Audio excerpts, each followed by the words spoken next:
I always believed that family never turns their back on you. That no matter how hard life gets, your parents will always stand by your side. But life has a cruel way of proving you wrong. When my father retired early and my mom's health started getting worse, I stepped in without thinking twice. Every Friday I sent them $700. I didn't even wait for them to ask sometimes. Rent, groceries, bills, I covered everything. It wasn't easy. That money meant late nights, missed outings, and canceled plans with my own daughter. But I told myself they're my parents, they deserve it. They'd always say things like, "We're so proud of you," or "You're such a blessing." Those words kept me going. I didn't care about the money as long as they were okay. After a while, I started noticing something. They never asked how I was doing. They never asked about Emily, my daughter. They never even asked about my health or my job. The only thing they asked was, "Can you send it early this week?" Still, I kept telling myself that's what good daughters do. They don't question, they just help. My husband, Ryan, tried to warn me. He said, "They're taking advantage of you." I got angry at him for saying that. "No, they're my parents. They'd never do that," I told him. I was so sure of it. So sure. When Emily's 7th birthday came around, she was over the moon. She'd been planning it for months.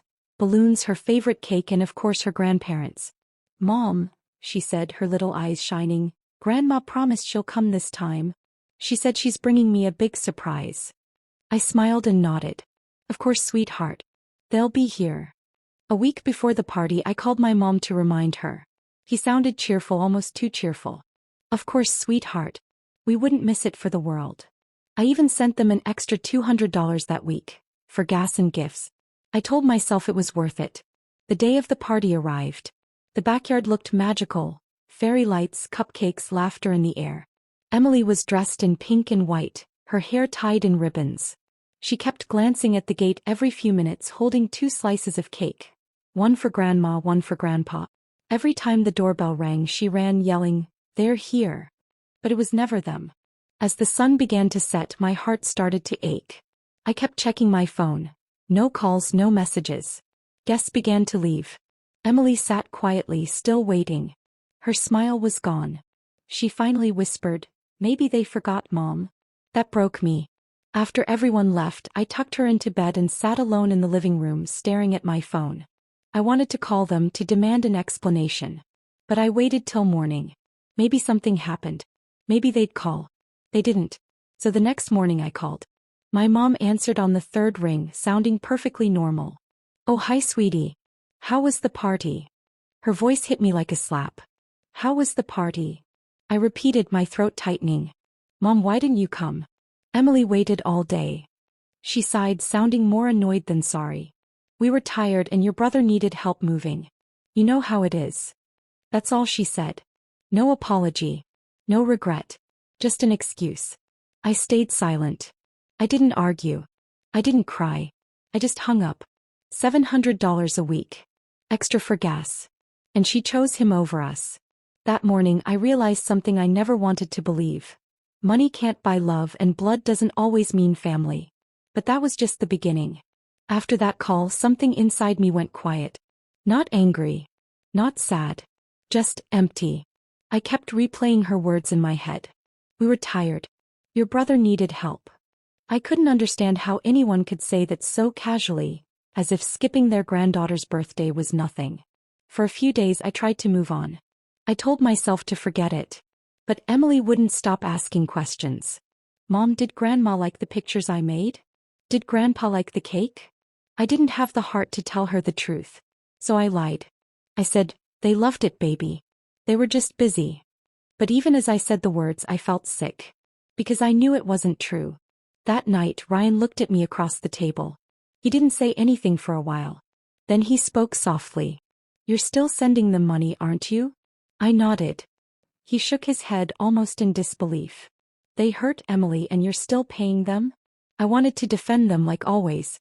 But this time I couldn't. Because deep down I knew he was right. The next week I decided to visit my parents in person. I didn't tell them I was coming. I just drove over on a Sunday morning. As I parked in front of their house, I noticed something strange. A brand new car in the driveway. It wasn't there before. I walked in, pretending to smile. Mom was sitting on the couch holding a shopping catalog. Dad was watching TV, on a brand new 70-inch flat screen. Everything looked upgraded. New furniture. Expensive decor. It didn't make sense. Wow, I said, forcing a laugh. You guys have been redecorating? Mom smiled proudly. Oh yes. We just thought it was time for something nice for ourselves. I stood there silently. All I could think about was the money I'd sent. Money I thought they needed for bills, for medicine, for food. Then my brother walked in. He was grinning, holding car keys. Hey, check out my ride outside. Dad helped me get it. Isn't she beautiful? Dad helped him get it. I felt something tighten in my chest. I turned to my mom. You gave him money? She looked uncomfortable for a moment, then said, well, your brother's had a tough year. We just wanted to help. I stared at her. You used my money, didn't you? There was a long pause. Then Dad finally spoke. Honey, we don't need to make a big deal out of this. We're family. We share what we have. I couldn't believe what I was hearing. Share what we have. They didn't have anything to share. It was all mine. Every dollar that came into this house came from my hands, my hard work, my sleepless nights.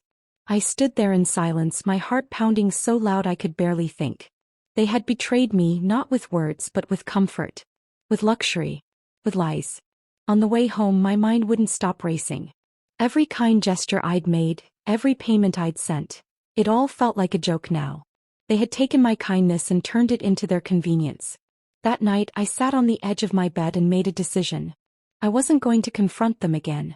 Not yet. I wanted them to think everything was normal. Because I had a plan.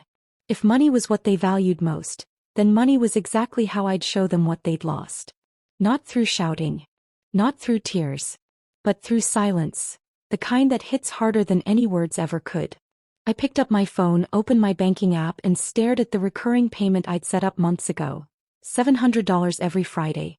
My finger hovered over the screen. Then with one simple tap I canceled it. No message. No explanation. Just gone. I sat there for a long time staring at the dark screen, listening to the sound of my own breathing. Somewhere deep inside it felt like the first breath of freedom. But part of me knew, this wasn't over. They'd notice soon enough. And when they did, that's when the real story would begin. For the first time in years my Friday morning felt calm. No reminders, no transactions, no pressure to send money. I thought maybe they wouldn't notice right away. But by the following Wednesday my phone started ringing.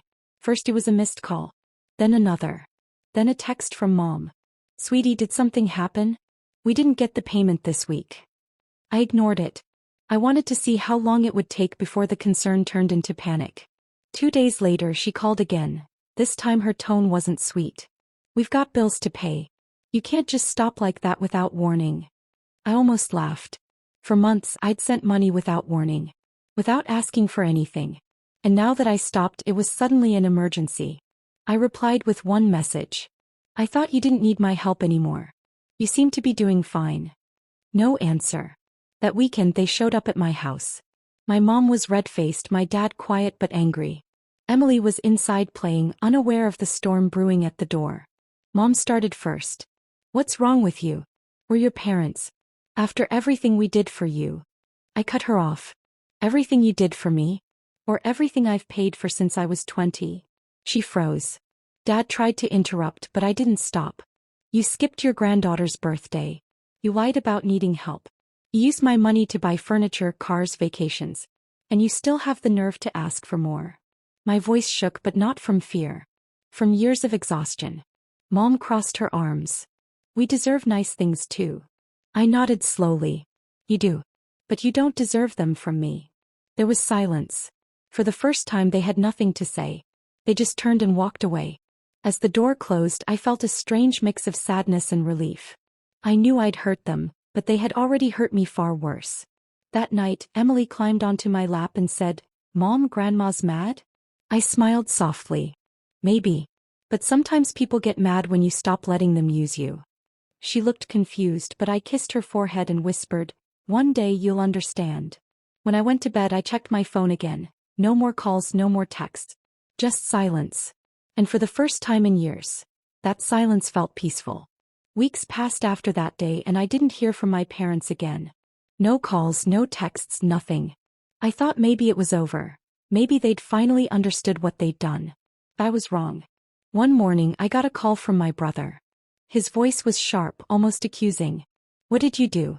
Mom and Dad are furious. You stopped sending them money. I took a slow breath. Yes, I did. He scoffed. They depended on you. They can't live without that money. I couldn't help but laugh bitterly.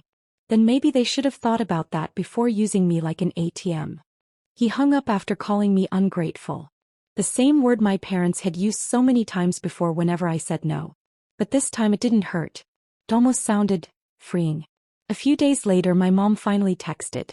Just one sentence. We don't need your money anymore. No apology.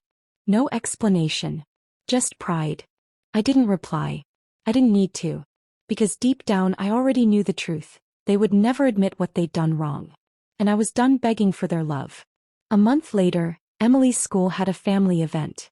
She stood on stage reading a poem she wrote about people who love me. She said, "My mom loves me, my dad loves me, and my heart loves them back." She didn't mention her grandparents. She didn't have to. That empty space in her words said everything. As I watched her smile, I realized that revenge doesn't always mean payback. Sometimes the best revenge is peace. The kind that comes when you stop trying to fix people who don't want to be fixed. But fate wasn't done yet. A few months later, my parents showed up at my door again. This time they looked tired. Worn out. My dad's voice was low when he spoke. "We're sorry. We didn't realize how much we hurt you." I wanted to believe them.